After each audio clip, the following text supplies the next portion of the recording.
So North Korea has provided no evidence supporting this.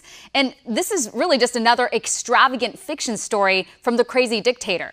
Now, this wild claim comes as the U.S. plans to exert greater economic pressure on the country.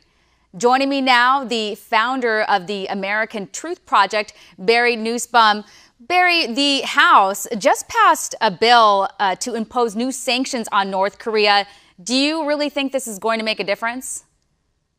Hey, Steph, it depends on how much the rest of the world is supportive. America's sanctions alone do not matter without a unified world body behind it. In other words, in this case, the sanctions have to do with shipping that supports North Korea and support for North Korean exporting of slave labor. Both things you would think would be easily supported, but unfortunately, other countries often get economically confused, shall we say. And what do you make of these wild claims from the dictator saying that the CIA is, after him and they want to kill him? I mean, this is ridiculous. Well, he's carrying on the tradition of his father and his grandfather. It is, you said, it's the Looney Tunes of nationalistic government. The more outlandish the claims, the more it gets coverage and the more attention is focused on him. If he behaved like a normal world leader, nobody would care. This is the way to get the maximum attention possible. It's definitely getting a lot of attention. When I read that headline today, I couldn't believe it. And let's jump over to a meeting that President Trump had with the Palestinian Authority President Mahmoud Abbas. What did you think about this? It is typical of what every American president going back to Reagan has fallen for, which is the various leaders of the Palestinian Authority come to America. They make wonderful speeches in English. The American president, Democrat or Republican, responds usually with a very nice speech. And then the Palestinian leader goes back to the Middle East and makes a wildly different speech in Arabic that contradicts everything they said at the White House. And I expect this to be no different. And there's still question on whether Abbas even really represents the Palestinian people, right? Oh, absolutely. Don't forget, he was elected 14 years ago to a four-year term. Every year since then, Stephanie, Abbas has canceled elections. Basically, he's made himself the dictator for life until he falls over, and no one knows when that's going to be. The Palestinian people, as a result, have no confidence in him because he was their elected leader 14 years ago, but never since. So he has no support at home outside of the people on his specific payroll.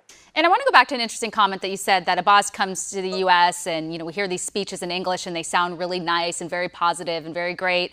But, Benjamin Netanyahu, the prime minister of Israel, he warns against Abbas, telling us not to believe anything that he's saying. And so, he'll come and say these things, but then they're teaching the Palestinian children something totally different when it comes to the Jewish people, right? Oh, it's absolutely horrible. And you make a very, very good point, Stephanie. The Palestinian school system, both in the West Bank and Gaza, starts to indoctrinate children starting in preschool, that their job as they grow older into teen and adult years is to eventually, hopefully, kill a Jew. They're taught knifing attacks, they're taught bomb attacks, they're taught about suicide, that nothing is greater than being a shaheed, a martyr who dies killing as many Jews as possible. So how do you make peace with a people that's indoctrinating their people that way? Yeah, it's awful. And it's something that I've covered here on the Daily Ledger program. And it is amazing that, all this money is being poured into these schools from all over the world. And, we're allowing this to happen. Somebody needs to step in and do something. And, Donald Trump, wants to make a deal here, and he thinks that he can, create peace in the Middle East. I know that, it's noble of him and it's been tried before. Do you think he can actually make a difference? I'll tell you what would make a tremendous difference, Stephanie, and I applaud the president for trying, as all presidents should try.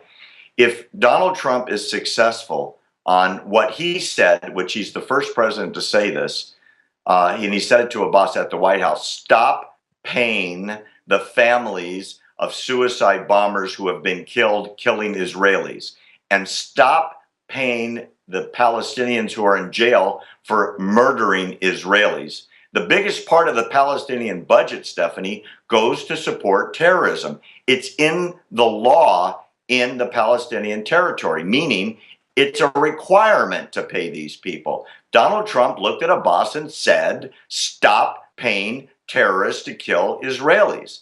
And you know what Abbas said? He said no.